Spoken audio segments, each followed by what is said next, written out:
네, 이어서 다음 소식 전해드리겠습니다. 경기도 부천에 있는 영생교 종교시설과 학원에서 코로나19 집단 감염이 발생했습니다. 현재까지 확진자만 53명이고 종교시설은 기숙사에서 집단 생활을 해서 확진자가 더 늘어날 것으로 보이는데요. 취재 기자 연결해 보겠습니다. 자, 이재빈 기자 현장 상황 어떻습니까?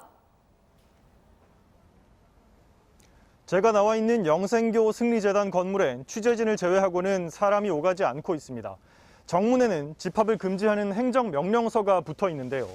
간혹 방에 불이 켜져 있긴 하지만 이곳에서 생활하는 교인들도 지금은 밖에 나타나지 않는 상황입니다. 제 뒤로 보이는 승리재단엔 크게 두 건물이 있습니다. 먼저 본관 건물에 남자 기숙사가 있고요. 주차장 하나를 사이에 두고 옷을 만드는 공장과 여자 기숙사가 있습니다. 이 두 건물에서 확진자 20명이 확인됐는데요. 남자 기숙사에서만 16명이 확진 판정을 받았습니다. 가장 먼저 증상을 보인 확진자는 남자 기숙사에서 생활하는 교인이었는데 부천 오정동의 보습학원 강사였습니다. 이 학원에선 확진자 33명이 나왔습니다. 이렇게 영생교 승리재단과 학원에서만 지금까지 모두 53명이 확진 판정을 받았습니다. 승리재단에서 제출한 교인 명단만 139명에 달하고 학원생도 120명이나 돼서 이들의 접촉자까지 감안하면 앞으로 확진자가 더 나올 가능성을 배제할 수 없는 상황입니다. 부천시는 지난달 1일 이후 승리재단을 방문한 사람과 지난달 20일부터 오정동 보습학원 건물을 방문한 사람은 감염 가능성이 있다고 보고 있습니다. 승리재단은 영생교 교주 조희성 씨가 지난 1981년에 창설한 걸로 알려졌는데요. 지난달 18일부터는 기존 방식대로 예배를 진행하고 있었던 걸로 전해졌습니다. 방역당국은 우선 승리재단 건물과 학원을 모두 소독하고 교인들은 물론 확진자들의 가족 등 접촉자들에 대한 전수조사에 들어갔습니다. 지금까지 영생교 승리재단 앞에서 MBC 뉴스 이재민입니다. 자, 이어서 코로나19 백신 상황 알아보겠습니다. 오는 24일에 아스트라제네카 백신이 들어오고 당초 2월 중순에 들어올 예정이었던 화이자 백신은 2월 말이나 3월 초에 도입될 예정입니다. 내일은 아스트라제네카 백신의 허가가 결정될 예정인데 만 65세 이상 고령층의 접종이 가능할지 여부가 관건입니다. 전동혁 기자가 취재했습니다.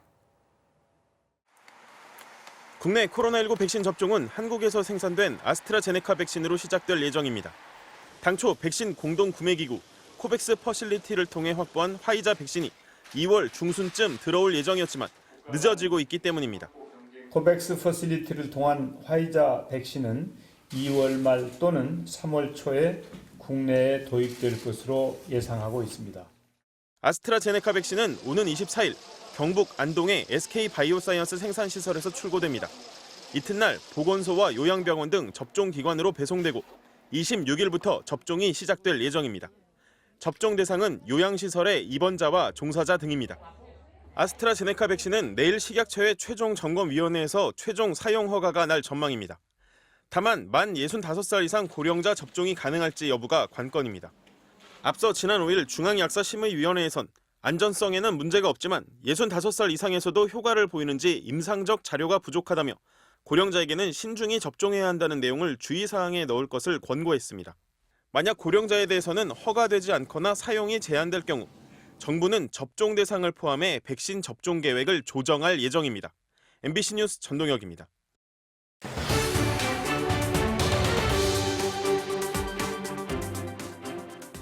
코로나19 전담병원으로 지정된 어느 요양병원의 환자 보호자들이 거리로 나와 무릎을 꿇었습니다. 또 다른 전담병원의 간호사들은 청와대 앞에서 무기한 농성에 들어갔습니다. 국가적 위기 앞에 그 책임을 똑같이 나누어 지는 게 당연하다면 권리 또한 똑같이 나누어 달라는, 그래서 우리가 이기적인 거냐는 질문을 함께 던지고 있는데요. 이들이 거리로 나온 이유를 강나림 기자가 취재했습니다. 서울의 한 구립 요양병원 앞. 환자의 보호자들이 강제 퇴원을 결사 반대한다는 피켓을 들었습니다. 서울시가 이곳을 코로나 전담병원으로 지정하면서 오는 15일까지 병상을 비우라고 했기 때문입니다. 아무 대책도 없고 의논도 없고 그냥 어느 날 갑자기 나가라고 하는 청천벽력 같은 마음이었어요. 이곳에 입원 중인 환자 260여 명 대부분은 치매와 파킨슨병 등을 앓고 있는 8, 90대 중증 질환자입니다. 여기밖에 지금 받아주는 데도 없고 또 치료를 꼭 해야 되니까요. 여기가 생명줄이나 마찬가지인 병원이거든요, 저희로서는. 병원 측도 환경을 바꾸는 건 위험하다고 우려합니다. 단순히 퇴원이 아니라 이거는 이사하는 것과 같은데 모든 세간살이를 그대로 둔 채로 몸만 나가야 되는 환자분의 건강과 안정을 위해서 지정을 재고해 줄 것을 간곡하게 계속 요청하는 상태입니다. 보호자들은 시청 앞 찬바닥에 무릎을 꿇기도 했습니다. 하지만 서울시는 다른 노인 환자를 위해 어쩔 수 없다는 입장입니다. 요양병원에서 사망자들이 되게 많이 발생하셨던 걸로 알고 있고요. 그래서 정부에서 이제 이렇게 지정을 추진하게 된 걸로, 발생했을 때도 그분들이 가실 곳이 또 없으신 상황이기 때문에. 유리창 너머 면회조차 금지된 지 6개월. 이젠 아픈 부모님을 내쫓는 것까지 감수해야 하는 거냐고 묻습니다. 너무 이기적인 거 아니냐, 이런 국가적 위기 상황에 좀 병상을 양보해야 되는 거 아니냐라고 하지만, 제가 병원에 누워 있으면 저는 양보할 수 있겠어요. 제 아들이 누워 있어도 너 옮겨라고 할 수 있겠습니다. 하지만 도저히 부모님의 그 병상을 빼라는 거는 저희가 할 수가 없어요. 청와대 앞에도 우리가 이기적이냐고 묻는 이들이 있습니다. 코로나 전담병원의 간호사들입니다. 이들은 지난주부터 파견 인력과의 임금 차별에 항의하며 농성을 시작했습니다. 그동안에 정부에서 그런 의료인들을 위해서 고생했다고 많은 정책을 불려줬지만 저희가 느끼는 게 없거든요. 그리고 실제로 지금 1년 동안 너무 고생을 했는데, 정부가 지원하는 코로나 파견 간호사의 경우 위험수당과 숙식비 등 한 달에 900만 원 넘게 받습니다. 전담병원의 기존 직원들이 받는 기본급보다 3배가량 많습니다. 하는 일은 더 힘들어졌는데 자신보다 수백만 원씩 더 받는 파견직을 보면 사명감보다 박탈감이 더 큰 게 사실입니다. 임금과 비교가 되면서 기존 인력들이 누수가 되는 거예요. 그래서 그분들이 퇴직하고 다른 병원으로 가거나 아니면 그런 파견 일을 하고 오셨다가 다시 오거나. 정부는 코로나 확진자가 급증할 때마다 간호사들이야말로 진정한 영웅이라며 지원을 약속해왔습니다. 정말 우리 간호사들이 고생이 너무 많죠. 간호사들에게 힘이 될 수 있는 그런 좋은 정책과 노력을 하겠다고 하는 말씀을 드립니다. 하지만 1년이 지난 지금도 여전히 사명감으로 버티라고만 합니다. 정부에서는 그냥 무조건 이제 병상만 열라 이렇게 이제 얘기를 하거든요. 그런데 거기에 들어간 이제 인력 소요나 이런 부분들에 대해서는 그것까지 이제 생각 안 하고 열어놓으면 그냥 다 되는 걸로 알고 있거든요. 빠듯한 교대 시간을 쪼개 이들이 농성장을 찾게 된 이유입니다. 방역이라는 거대한 명분은 누군가의 희생을 당연하게 여기는 사회를 만들고 있습니다.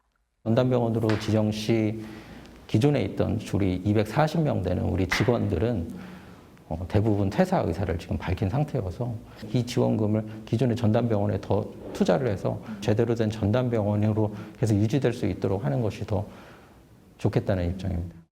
저희가 진짜 바라는 거냐, 돈은 다 2차적인 거고 정말 어떤 기준이 있었으면 좋겠다는 거죠. 현장의 목소리를 들으면 방법이 없진 않아 보입니다. 내 가족의 안전을 지킬 권리, 동일 노동, 동일 임금에 대한 권리. 코로나를 앞세워 너무 당연한 것들이 너무 많은 예외가 되고 있진 않은지 되돌아볼 때입니다. MBC 뉴스 강나림입니다. 정부가 현행 사회적 거리두기 체계 개편을 위한 밑그림을 공개했습니다. 일괄적인 영업 금지에서 벗어나서 가능한 한 영업을 허용하되 방역 수칙을 강화하겠다는 내용이 핵심인데요. 박윤수 기자가 자세한 내용 전해드리겠습니다. 현재 사회적 거리두기 정책의 초점은 주로 다중이용시설 운영 제한에 맞춰졌습니다. 그러다 보니 소상공인들에게만 피해가 집중될 수밖에 없었습니다. 지금 가게문 닫아놓고 아르바이트 하시는 자영업자들 엄청나게 늘어나고 있습니다. 내 매장 문 닫아놓고 배달일하고 플랫폼 노동하고 있습니다. 정부는 이런 일률적 규제 대신 영업금지를 최소화하는 방향으로 거리두기 체계 개편을 준비하고 있습니다. 다중이용 시설에 대한 직접적인 운영 규제를 좀 최소화시키면서 개인에 대한 방역 관리를 좀 더 강화하는 쪽으로. 개편안에는 감염 위험 정도와 확진자 발생 시 추적 가능성 등을 따져 영업시간과 이용 인원을 다르게 하는 내용이 담깁니다. 복잡한 거리두기 단계도 정비될 예정입니다. 거리두기 단계를 3개로 단순화하고 각 단계마다 방역 수칙을 강화하자는 전문가 제안도 나왔습니다. 1단계까지는 영업시간에 제한을 두지 않지만 2단계는 자정까지, 3단계는 밤 9시까지만 영업을 허용하고 사적 모임의 규모도 단계별로 3명에서 20명까지 차등을 두자는 겁니다. 어느 업종을 금지하는 거는 더 이상 문을 닫아라 하는 건 더 이상 하지 말자는 겁니다. 자영업자들도 이런 방향에 대해 긍정적인 반응을 보였습니다. 이런 방향이 왜 이제야 나왔는지 참 이 자영업자 대표로서는 아쉽고.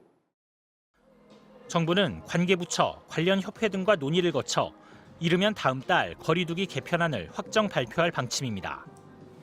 MBC 뉴스 박윤수입니다.